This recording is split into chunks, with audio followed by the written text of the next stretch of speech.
que é o que eu falei, né? O mapa como teatro da vida. Aqui, ó, vamos dar uma olhadinha no mapa, só para trazer uma base para vocês, né? Então, o mapa ele tem 12 casas. Observem que as casas, elas são delimitadas do centro da mandala, ó. Tá vendo? Aqui é o centro, então aqui estaríamos nós. Pensando nisso que eu falei. Na questão da astrologia ser baseada no sistema geocêntrico, né? Então, o indivíduo, a Terra no centro, então nós estaríamos no centro, recebendo tudo isso. O centro recebe, a gente está aqui só recebendo, de todos os lados, tá? E aí, do centro dessa mandala aqui, saem linhas que vão até a extremidade oposta, tá vendo? Cada uma dessas linhas aqui, elas, tecnicamente, a gente chama de cúspide na astrologia. Nada mais é do que a linha que toca o início da casa. Então, o que ela vai me dizer? Ela vai me dizer em qual signo que está vitalizando aquela área da minha vida. É isso que as linhas fazem, tá? Então, aqui ó, é uma cruz, né? É uma cruz. Essa cruz aqui, ela é muito significativa. É a cruz da encarnação. É um site ótimo, tem um monte de coisa, dá para você incluir os nodos lunares, ó, que são super importantes também para a leitura kármica. São esses desenhos aqui, ó, que parece... Cadê ele aqui, ó? Esse. Parece um fone de ouvido. Isso aqui é o nó do norte, que é a maletinha que a gente veio abrir. E aconteceu para ela aqui. Isso aqui é interessante para a gente observar essas informações. Uma coisa também, aí você pode me falar assim, ah, Dani, mas não tem todas as casas aqui, né? Realmente não tem. Por quê? Porque existem eixos dentro do mapa, tá? Então, vamos dar esse mesmo exemplo aqui, ó. Aqui é o ascendente, casa 1, né? Lembra que eu falei da cruz da encarnação? Essa linha que vem para cá, né? Essa é uma parte da cruz. Quando a gente olha para cá, aqui a gente está olhando a casa 7 ou descendente, que é o segundo nome que essa casa tem. Aqui na casa 7 estão todos os outros, mais próximos. Então, aqui está o casamento, aqui está as parcerias de sociedades, aqui estão os amigos próximos, íntimos, estão na casa 7, tá?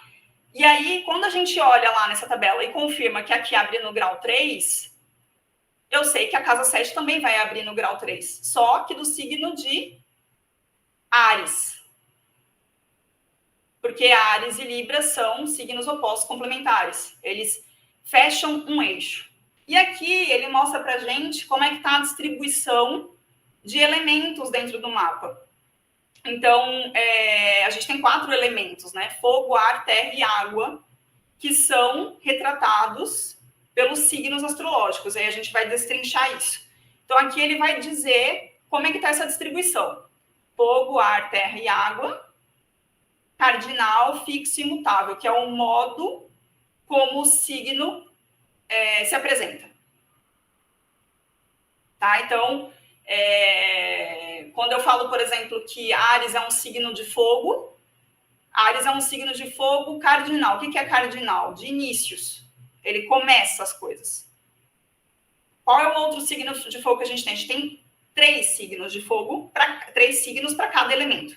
Então, 3 de fogo, 3 de ar, 3 de terra, 3 de água. Certo? 3 vezes 4, 12, 12 signos. Quando a gente olha o signo seguinte, a gente está falando de leão. Leão é um signo também de fogo, mais fixo. Que quer dizer que ele concentra a informação. Quer dizer que ele mantém. Aí depois a gente tem o terceiro signo de fogo, que é Sagitário. Sagitário é o signo que altera, ele é mutável, ele muda. E essa transição entre início, manutenção e mudança tem total relação com as estações do ano. Tá? Bom, até aqui, ok, gente, sobre o mapa. Não se preocupe que a gente vai voltar. Tem um outro acho que essa mesma mandala que eu coloquei um pouquinho mais para frente, tá? Bom. Aí eu coloquei aqui, ó, essa informação sobre os números e os 12 signos. Agora a Nani vai gostar, que a Nani é numeróloga, para quem não sabe. que acontece? Lembra que eu falei das 7 leis herméticas? Tem uma das leis que fala que o todo é mental. O que isso quer dizer, né, basicamente? Que tudo aquilo que existe, um dia foi pensado. Tudo o que existe, um dia foi pensado. Alguém pensou naquilo, desenhou e desenvolveu aquilo. E tudo, pensando num sentido mais amplo, e de novo, né, nessa perspectiva kármica, de entendimento que a gente é muito mais do que um corpo físico, que a gente está aqui para nos desenvolvermos e evoluirmos o nosso nível de consciência, pensando nesse sentido, todos nós fazemos parte do todo. A gente faz parte do macrocosmos, e cada um de nós é um micro. Somos fragmentos do macro, tá? E quando a gente fala dos números, existem aí alguns números que são muito importantes, né? O 7, por exemplo. O 7 está em várias coisas, né? 7 cores do arco-íris, 7 dias da semana. Quando a gente fala do 3, tem relação com a Santíssima Trindade. Também tem outras, quando a gente olha outras religiões, que também utilizam aí a tríade, né, vamos dizer assim. Então, os números, eles seriam, em uma perspectiva, pensando nessa perspectiva, o alfabeto, o diálogo de Deus, a linguagem de Deus. E se nós somos o todo, fazemos parte do todo, cada um de nós,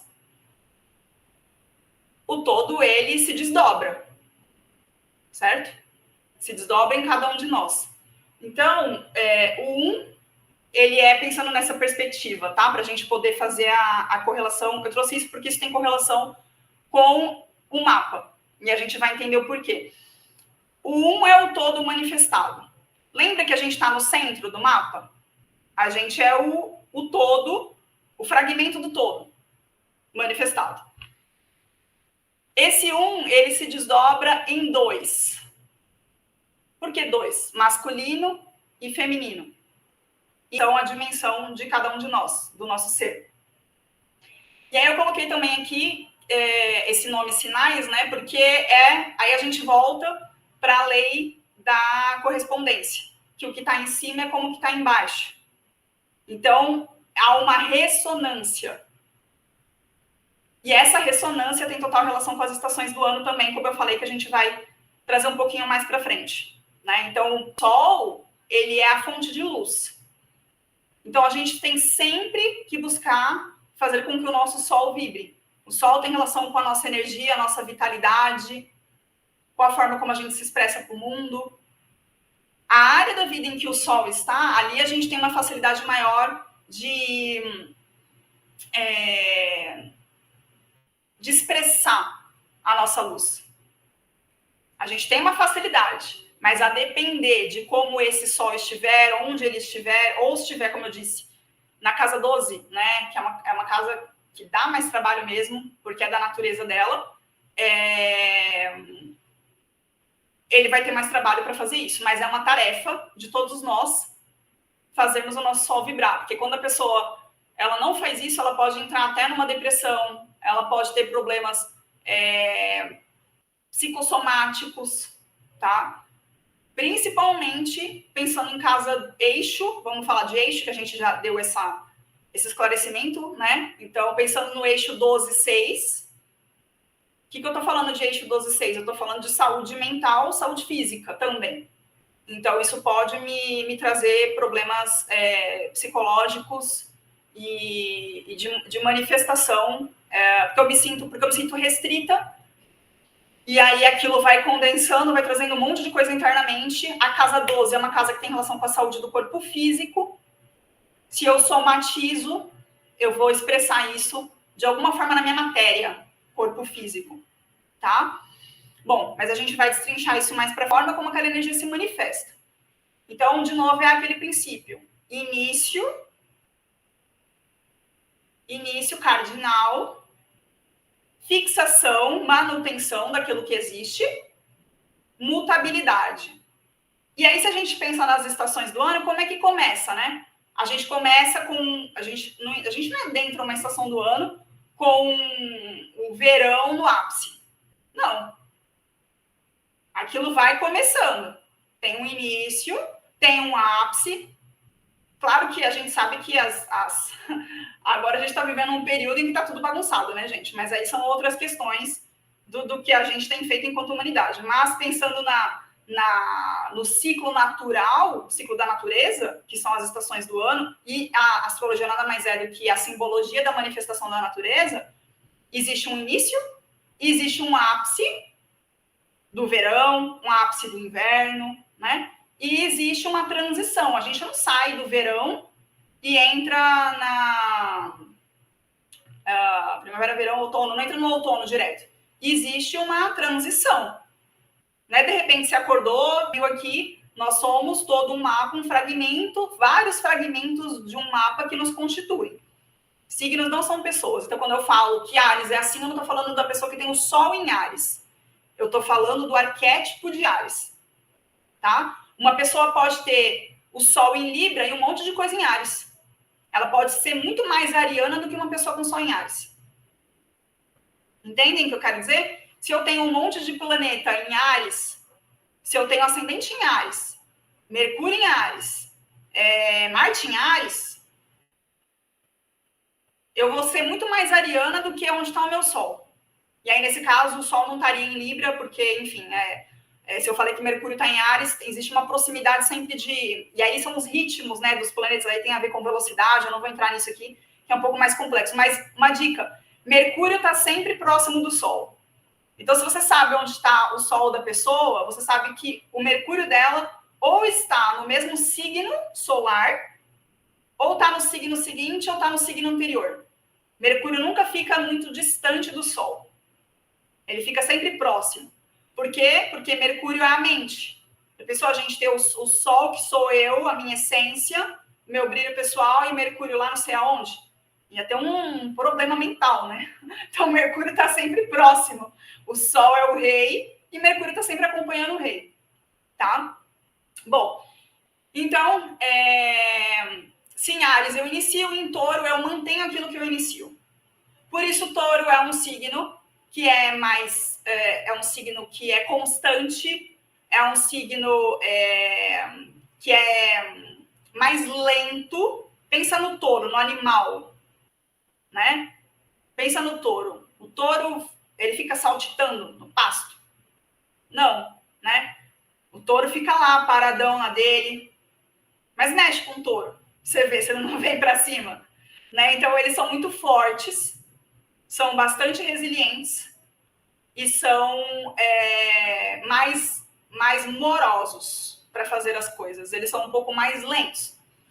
Por quê? Porque precisa sentir o terreno, precisa perceber onde que está pisando, né? Mas ele é o que traz a constância e a concretização. A gente tem o signo de Escorpião. Escorpião é análogo ao Casa 8. Escorpião é um signo de água muito profundo. E aí eu gosto de fazer uma brincadeira, uma correlação para esclarecer a diferença dos 3 signos de água. A gente tem Câncer, vou falar de Câncer primeiro, porque na ordem natural da mandala, Câncer vem antes. Câncer se correlaciona à casa 4 do mapa.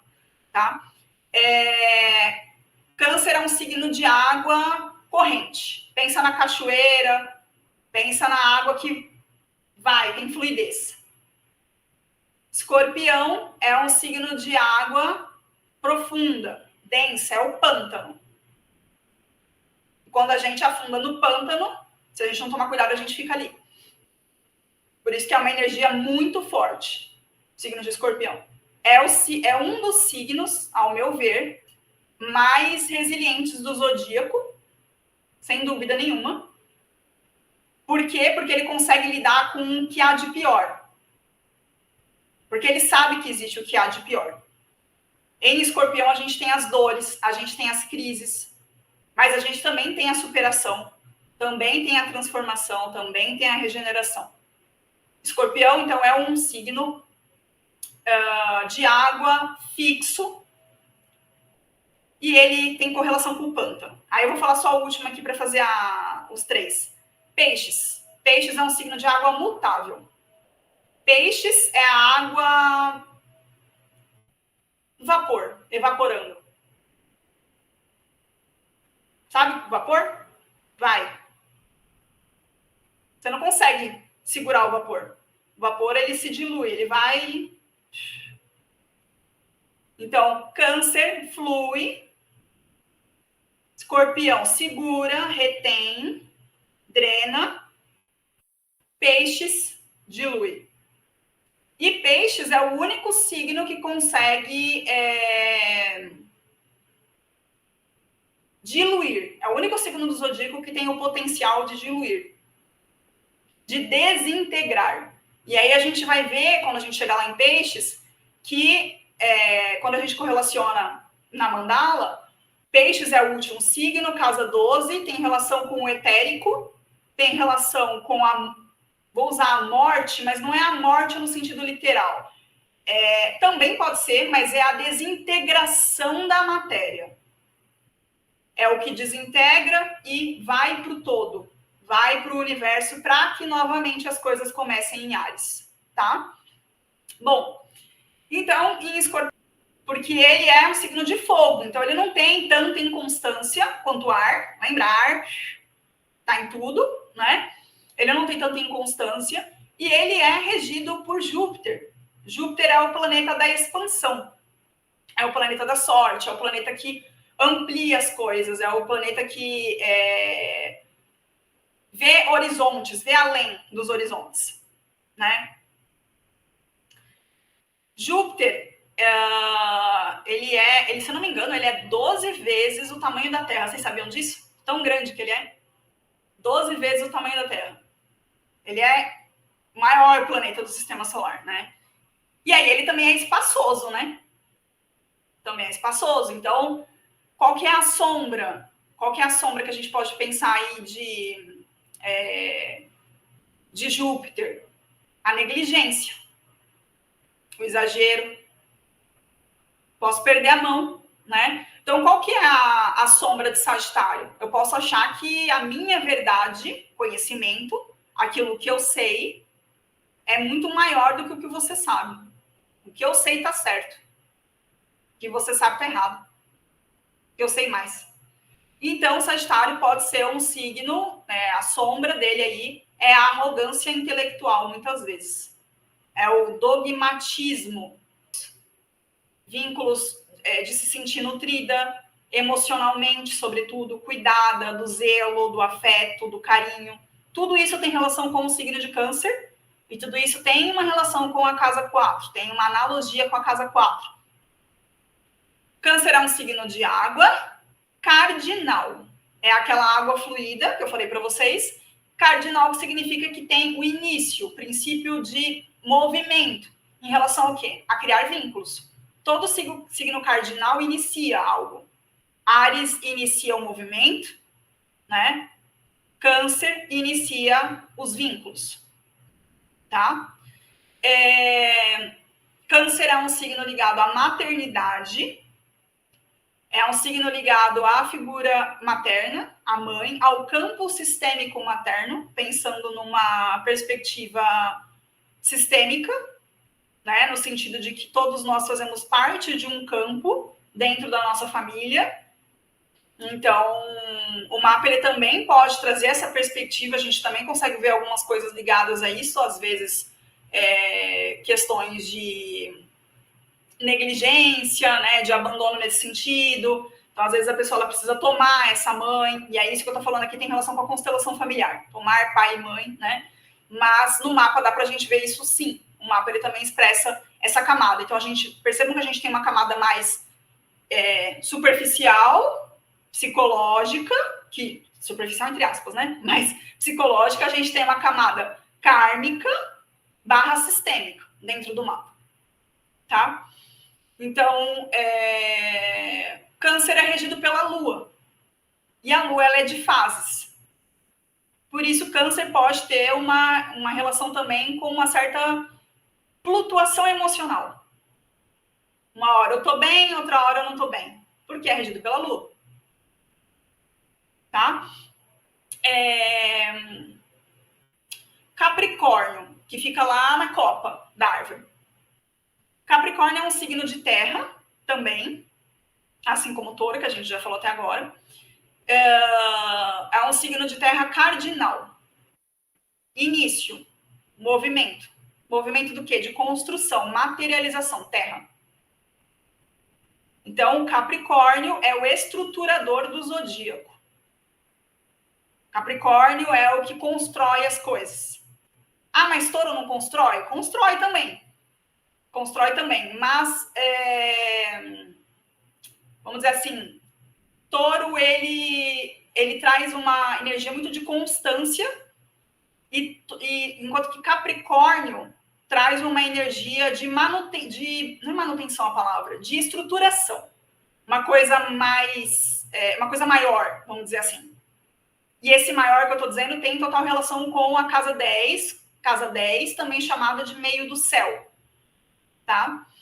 Que tem relação com o nosso caminho de vida, com aquilo que a gente quer, como a gente quer ser visto pelo mundo, né? O nosso reconhecimento. Tem total relação com o Capricórnio, porque é o estruturador. E por isso que eu falei que ele é aquele que constrói as coisas e eleva o patamar, tá? Até porque a gente pode pensar no seguinte também. Capricórnio é regido por Saturno.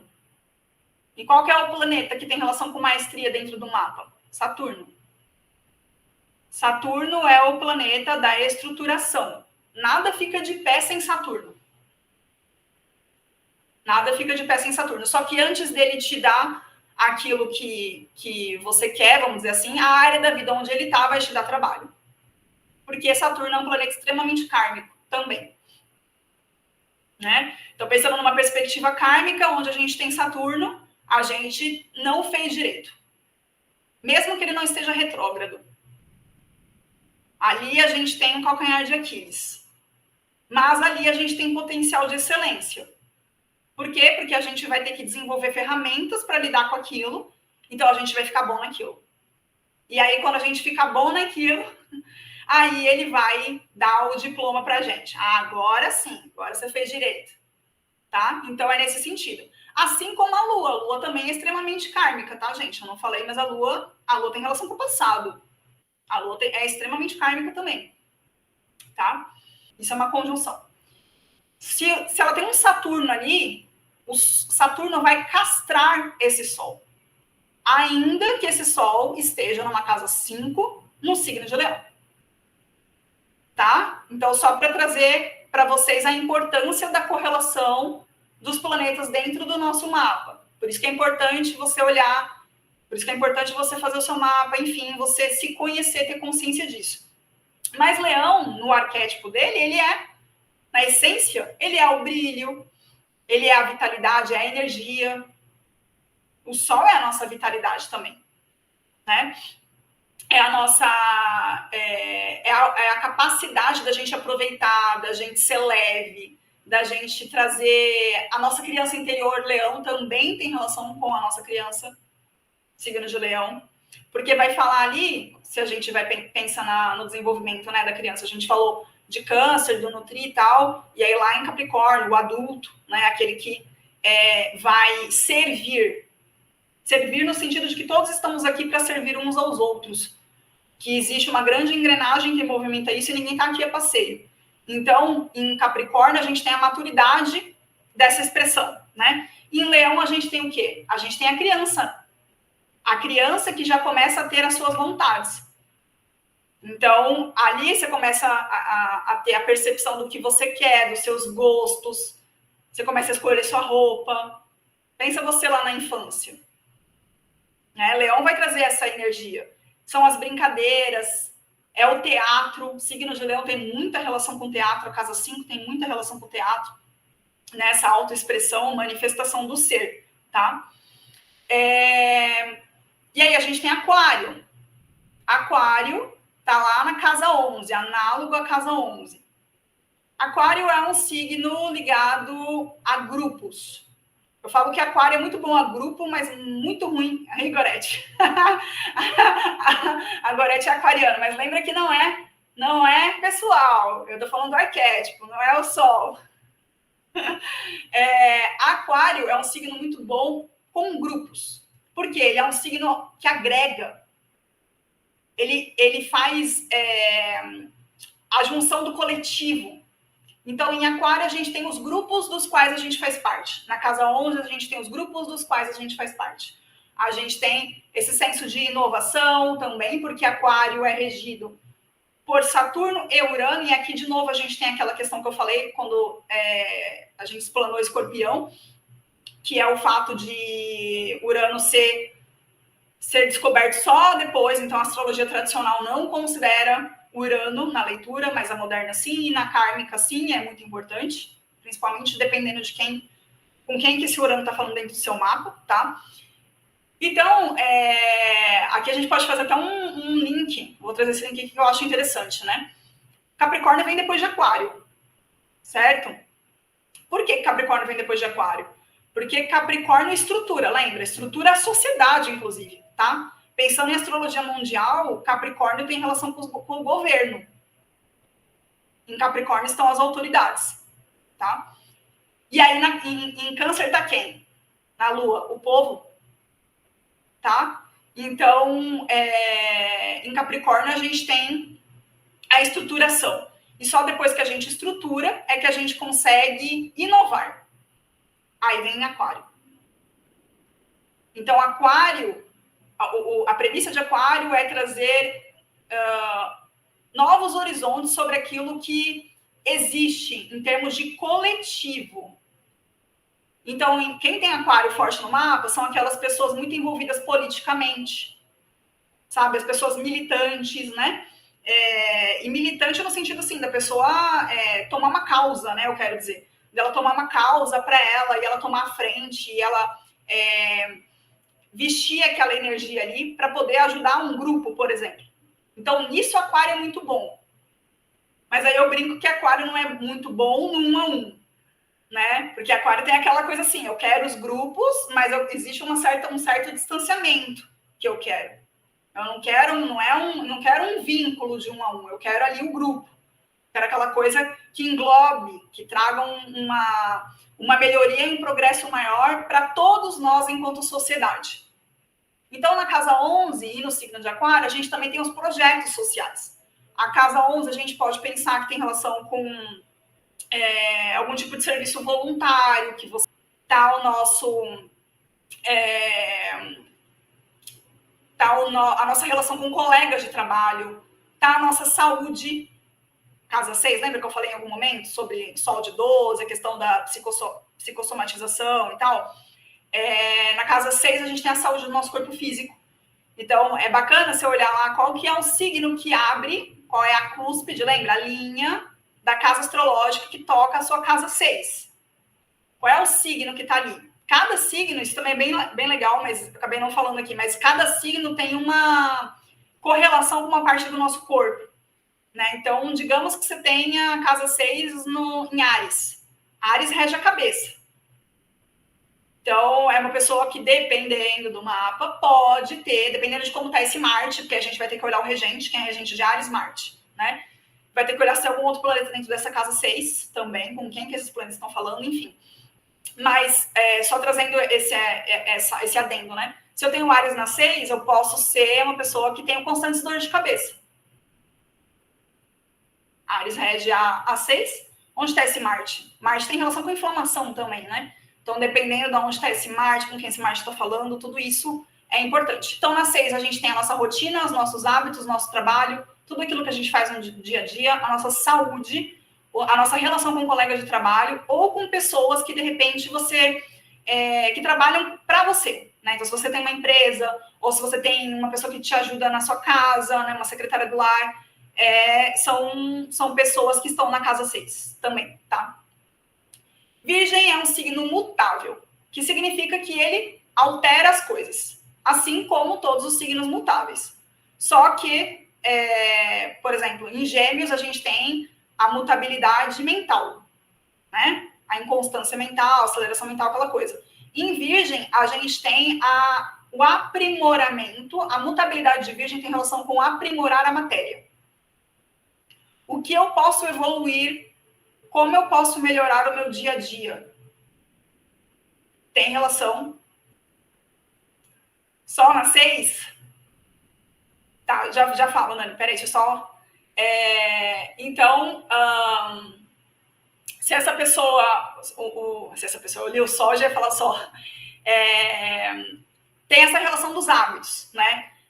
Do que a gente nutre o nosso corpo, inclusive. Porque se eu estou falando que tem relação com os hábitos são aquilo que nutrem quem a gente é. O que você faz todos os dias é consequência de quem você é. Isso tem relação com Virgem, tem relação com casa 6. Né? Então, eu posso aprimorar, melhorar, evoluir os meus hábitos. Se eu estou... E a forma como eu quero que os outros me vejam, quem está lá no outro? Casa 7. Lembra? Casa 7, o outro. Eu quero que o outro me veja como eu me mostro. Então, um ascendente em Virgem, ele pode ser aquela pessoa que vai trazer sempre, ser percebido como alguém que é muito organizado, que é muito correto, né? Que traz ordem para as coisas, para as ideias dele, para como ele estrutura, a forma como ele vai se manifestar, como ele vai explicar. Qual é a sombra? Eu posso nunca começar nada. Ascendente em Virgem. Posso nunca começar nada. Não tá bom? Eu acho que não tá bom ainda. Eu preciso melhorar mais. Né? Mas qual é o infinito da melhoria que a gente pode ter? Não existe infinito, não existe um teto. É infinito. Não tem um momento em que a gente não vai deixar de progredir. Né? Bom, então a sombra de Virgem é esse excesso de método, essa rigidez interna. São pessoas muito autocríticas. Quem tem Virgem forte no mapa, normalmente são muito autocríticas.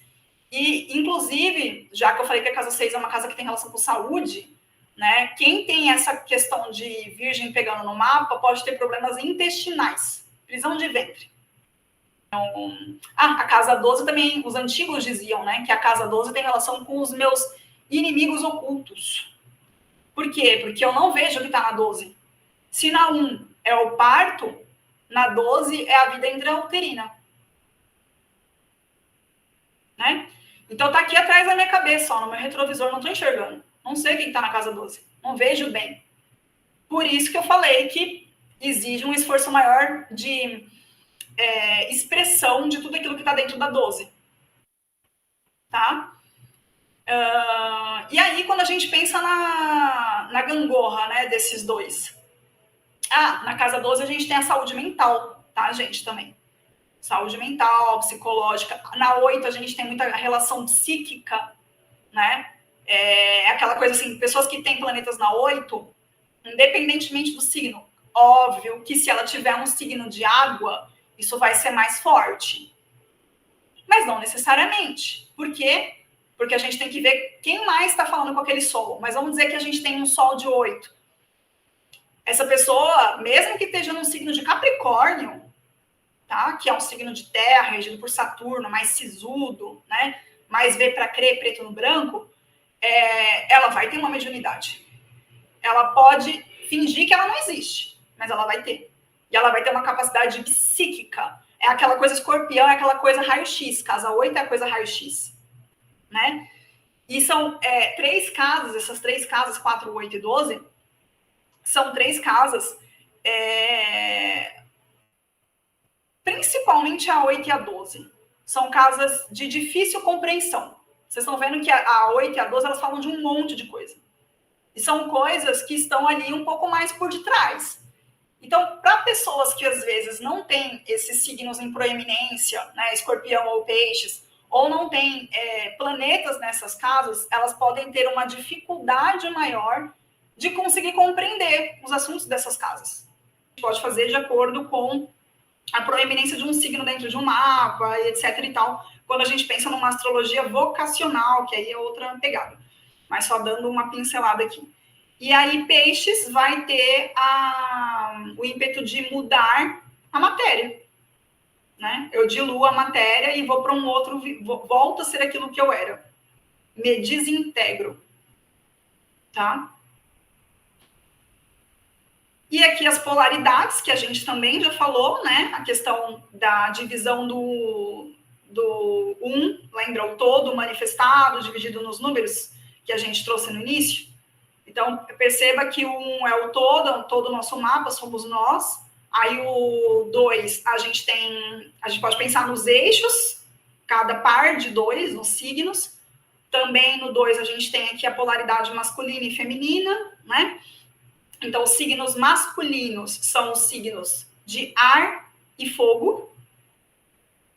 Tem uma energia ativa, uma energia para fora, exterioriza, né? Manifesta aquele impulso de ação, de movimento. Os signos femininos, a polaridade feminina, são os signos de água e de terra, que têm uma energia receptiva, uma energia yin. Tá?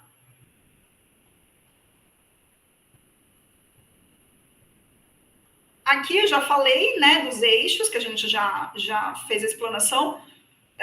Então, sempre lembrando que quando a gente tem um eixo, a gente tem a luz e a sombra daquele signo disponível, que tende a se manifestar mais na luz ou mais na sombra, a depender de como tiver, se você tiver planetas ali, né, duelando ou não, que é aquilo que a gente falou lá no início, tá? Mas são forças sempre opostas e complementares, como a gente viu naquela questão da gangorra que eu falei para vocês. E o centro do mapa, nós estamos no centro, o centro do mapa é aquilo que nos possibilita a integração de tudo aquilo que está à nossa volta e que está chegando até nós, tá?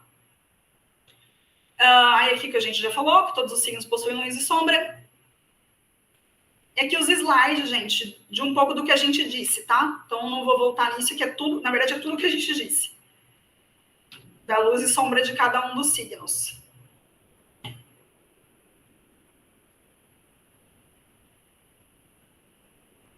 O diferente tem que ser como eu quero, fato. Áries e Escorpião é o que mesmo? Feminino ou masculino? Áries é masculino, Escorpião é feminino. Signos de fogo e ar são masculinos. Signos de água e terra são femininos. Ah, isso. Então, aqui que a gente já tinha falado. E aqui eu trouxe as casas novamente para a gente ver um pouquinho sobre as outras cruzes que existem no mapa. Que eu falei que tem a cruz da encarnação, né? Mas não falei das outras. Peraí, aqui, deixa eu aumentar um pouquinho. Aqui, ó.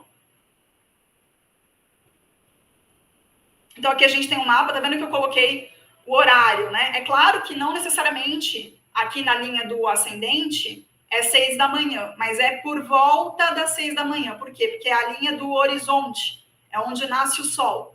Então, aqui, por volta das 6 da manhã, é onde está o signo que está ascendendo no horizonte é o seu ascendente, a hora que você nasceu, tá? Então, a gente pode pensar que o mapa é o fundo de um relógio. Mapa natal é o fundo de um relógio. Espera aí só um minuto, gente.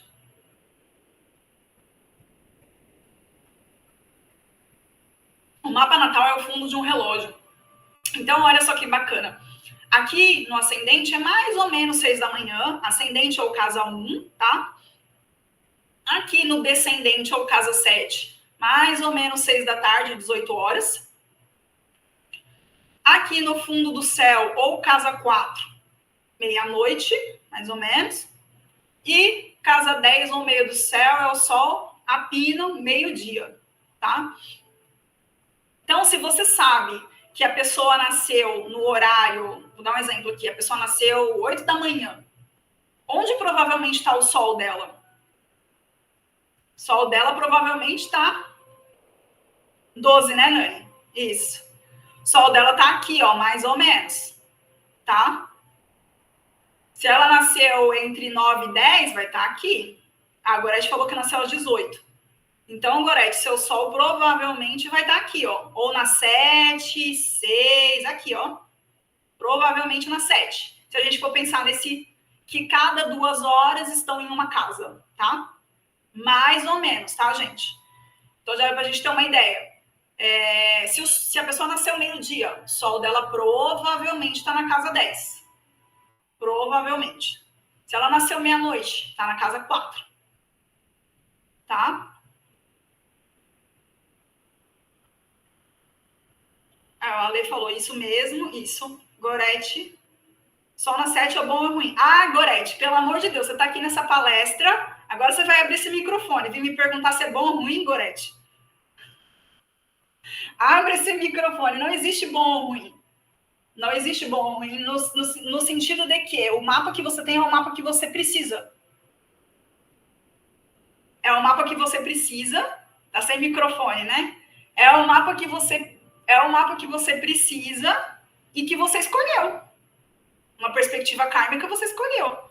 Então não é bom nem ruim. Um sol de 7 é voltado para os outros. Tá?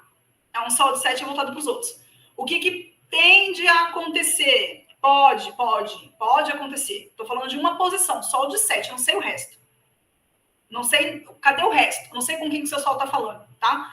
Mas um sol de 7, ele se volta para os outros e ele tende a se ver a partir das relações. Ele se percebe a partir das relações. Por quê? Porque a casa 7 é uma casa do outro. Aliás, uma frase que tem relação com o signo de Libra é: eu não existo sem você. Não ouviu? Eu falei que uma frase que tem relação com o signo de Libra é: eu não existo sem você. É uma frase, né? Não é que... Mas é só para trazer essa, sabe? Então, um sol de 7 é uma pessoa que vai se perceber através das relações. Às vezes, ela pode se apagar nas relações. Aí tem que ter... Vai depender de como tá esse sol, bababá, tudo isso, tá? Só fazendo o mapa para a gente poder ver como é que tá... Como tá o rei? Como é que tá o rei no seu mapa? O rei é o sol, né? É o astro principal. Como é que ele tá, tá? A Nani perguntou... Que, Nani? Por que a cruz da encarnação é tortinha? Nunca entendi isso. A minha do Áquila é assim. Porque a cruz na verdade, não é a cruz. Vamos lá. As casas é cruz, mas não é porque é a cruz da encarnação, é isso que eu quero dizer. As casas, elas têm relação com o lugar em que você nasceu. Então, tem relação com a latitude e a longitude. Aula de geografia mesmo. Tá? Tem relação com... Por isso que a gente precisa do dia, mês, ano, horário e cidade. A cidade vai ter relação com essa projeção das casas, mais ou menos abertas. Tá? Na 2, planetas na 8. Na minha percepção, os planetas mandam. Então, independentemente de onde eles estão, independente da casa em que eles estejam, eles são muito importantes, tá? Sobretudo, isso vai duplicar isso daí se tiver nas casas da cruz, da encarnação 1, 4, 7 e 10, tá? Que são as angulares. Ações dentro do seu mapa, né? Que são os aspectos. Depois a gente tem os geracionais, Urano, Netuno e Plutão, que são planetas que ficam muitos anos no mesmo signo. Muitos anos. O Plutão tem uma órbita irregular, então ele não fica uma mesma quantidade de anos no mesmo signo. Ele fica mais tempo ou menos tempo em dado signo. Por exemplo, em Capricórnio, ele está desde 2008. Então, olha a quantidade de gente que nasceu com Plutão em Capricórnio. Um monte de gente. Essa galera mais nova aí tem tudo Plutão em Capricórnio. Fica muito tempo lá, tá? Assim como Urano e Netuno, mas ele é o mais lento, ele é o que demora mais nos signos. Depois a gente tem, então, aqui só trazendo um pouquinho do que é cada planeta. O Sol, Mercúrio também são os irmãos. Eu posso ver por Mercúrio também os irmãos. Mercúrio são os grupos sociais, as pessoas ali do meu meio entorno direto. Análogo a 3, lembra? Análogo a Gêmeos, Mercúrio, tá? Vai trazer essas questões. Vênus. Vênus é o planeta que vai falar dos nossos afetos, das relações, da nossa necessidade social de interação mesmo, dos nossos valores pessoais. Então, onde que está a sua Vênus? Né? Uma Vênus em ar vai se atrair muito pelo mental da outra pessoa. É diferente da expressão de uma Vênus em água, que vai buscar aquele vínculo mais profundo. Então, é bacana você dar uma olhada onde está Vênus, com quem que ela está falando, qual que é o signo, dá uma olhada lá. Vênus é aquilo que eu falei, é o desejo, né? É a autoestima, tem relação com o nosso senso de valor. Casa 2, o nosso dinheiro, o dinheiro que a gente produz por meio do nosso trabalho é gerado a partir das ferramentas que nos dar aquilo que a gente quer, vai expandir. Pensa no coração, o movimento do coração. O coração expande e contrai, expande e contrai. Júpiter expande, Saturno contrai. E eles caminham juntos. E tem que caminhar junto. Porque se Saturno não estruturar, como é que a gente vai expandir? Aí, às vezes, vem Júpiter, expande exageradamente, não sabe nem para onde está indo e precisa de Saturno para conseguir colocar cada coisa em seu lugar. Tá? Onde Netuno toca, se for em um aspecto difícil, o que é aspecto difícil? Quadratura, oposição, e conjunção com Netuno também é difícil. Conjunção com Saturno, Marte, Urano, Netuno e Plutão é difícil. Tá? Porque conjunção é a mão dada, lembra? Um sente o que o outro sente. Só que a gente está falando de planetas tidos como maléficos, tá? Então, são planetas que vão onde eles tocam, dói. Sim, aspecto tenso. Conjunção, quadratura ou oposição. Ali tem um tema, tá? Pensando nessa perspectiva kármica. E Plutão, a gente tem o poder, o controle, o renascimento, o domínio, a transformação, a regeneração, a cura, né? Eu falo que a gente não questiona o poder de um Plutão forte no mapa, de um Escorpião forte no mapa. A gente questiona como a pessoa usa o poder que ela tem. Isso é Plutão. Plutão é aquilo que é como se te tirassem tudo. Aquilo que fica é você, né? É o que sobra, sabe assim? Então, Plutão, muitas vezes, ele vem com esse processo de destruição. A pessoa, às vezes, dependendo de como ela tem esse Plutão dentro do mapa, ela passa por questões bem difíceis, mas é isso também que vai, de novo, assim como o Saturno lá no aspecto tenso, que vai potencializar, né? Então, quando a gente fala de um Plutão, ali a gente pode estar falando de relacionamentos tóxicos, a gente pode estar falando de abuso sexual, a gente pode estar falando de, enfim, outras coisas até mais complicadas. Violências, repressões, mas também regeneração, cura, transformação, poder do oculto, de manipular o oculto, de lidar com as energias ocultas, tudo isso também é Plutão.